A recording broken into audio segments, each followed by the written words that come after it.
Clip này mình sẽ chơi trò Angry Birds nha. Ok, mình sẽ tắt camera đi.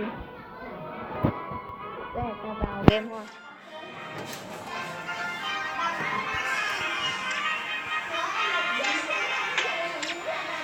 Ok, ta chơi map này.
Mình tiếp.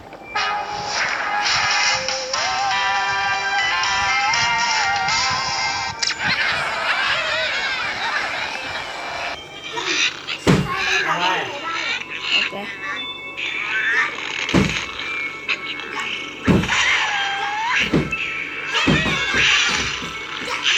Đây là một con.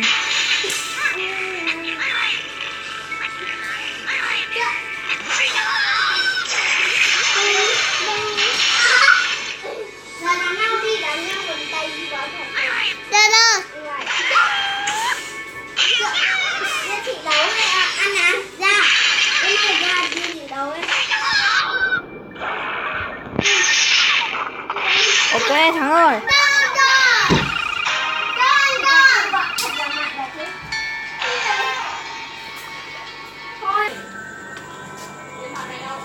Ok, tiếp tục thôi.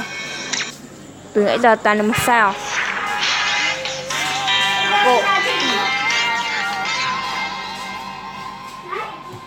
Ok, con nổ.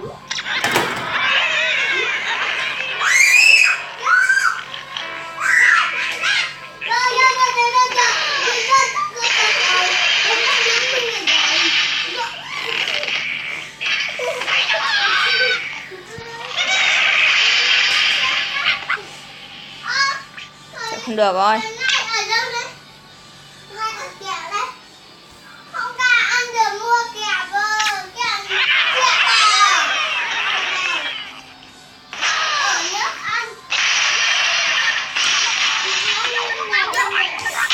Anh hiểu. Đây rồi.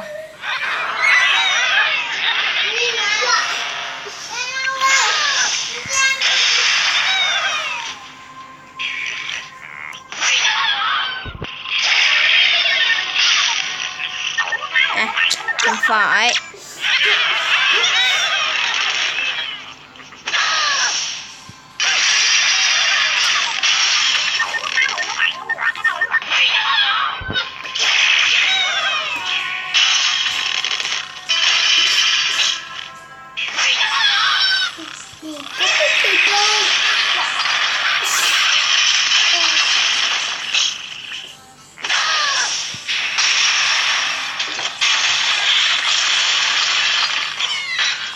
Bắt không được rồi.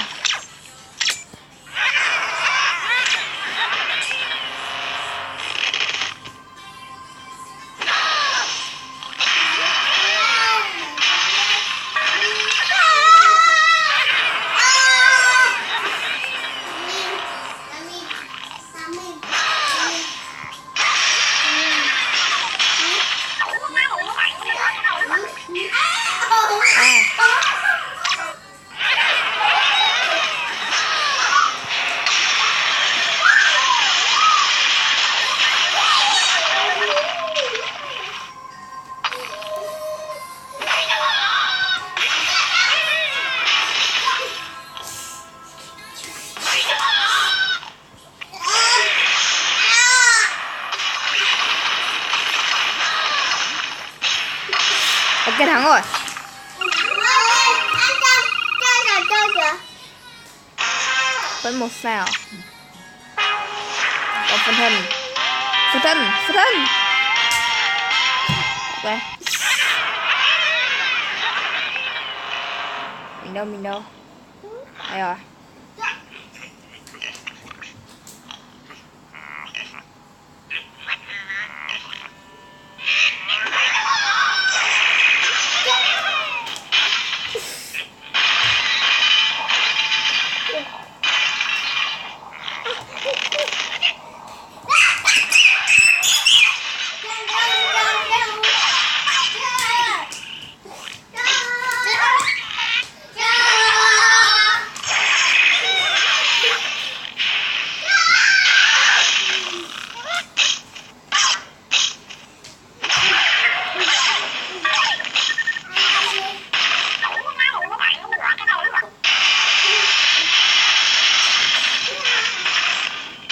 À, hiểu rồi.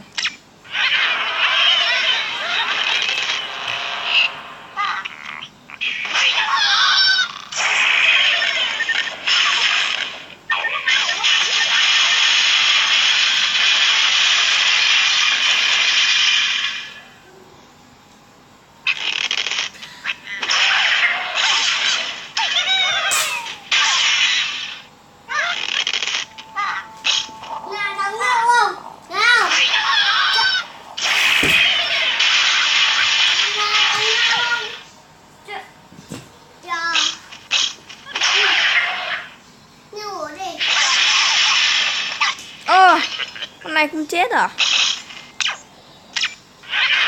Cả đá.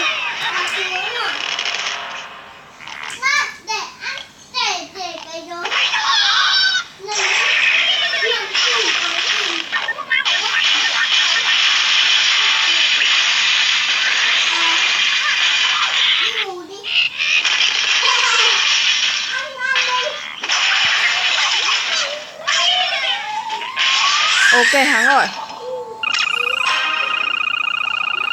Vẫn 1 sao à? Vẫn 1 sao.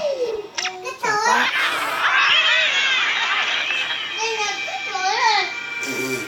Bom.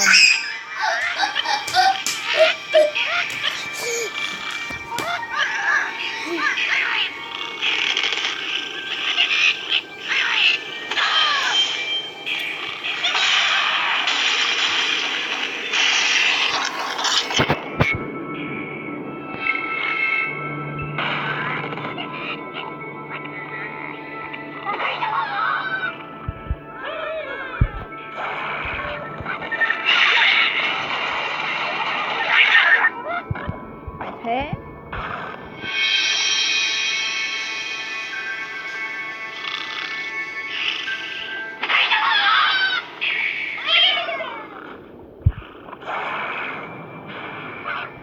ôi ôi đái.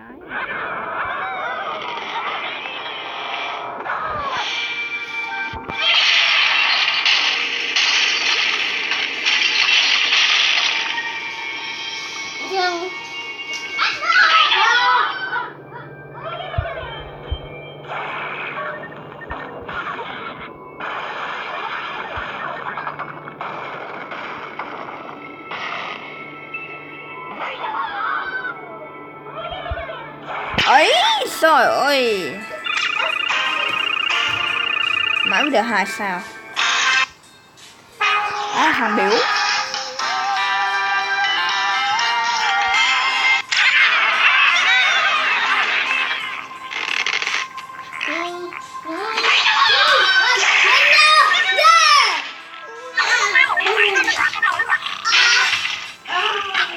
Cái này yeah. Đấy, phải thế. Này đây có một thứ nổ. Ô, không được.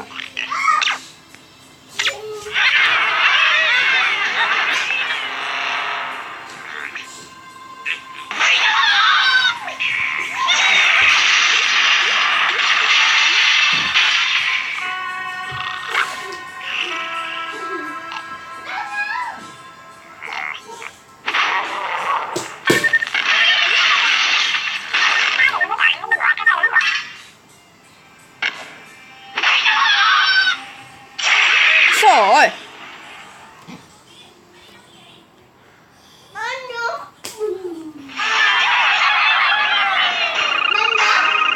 Vẫn một sao. Con này phóng to à? Úi giời.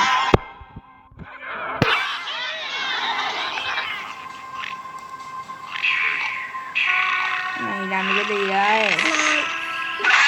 Ôi.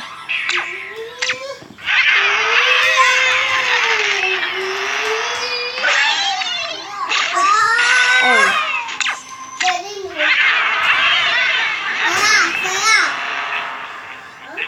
Con này vô tác dụng rồi.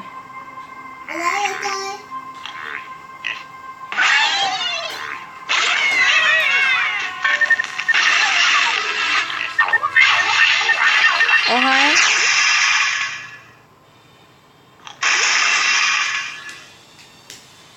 Con này chịu đầy cậy đá thôi.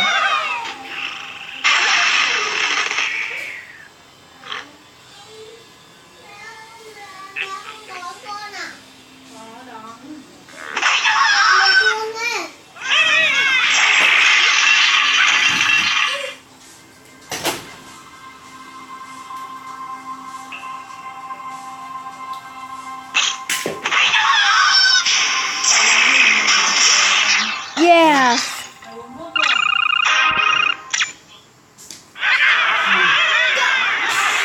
Ok, clip này mình dừng lại ở đây thôi.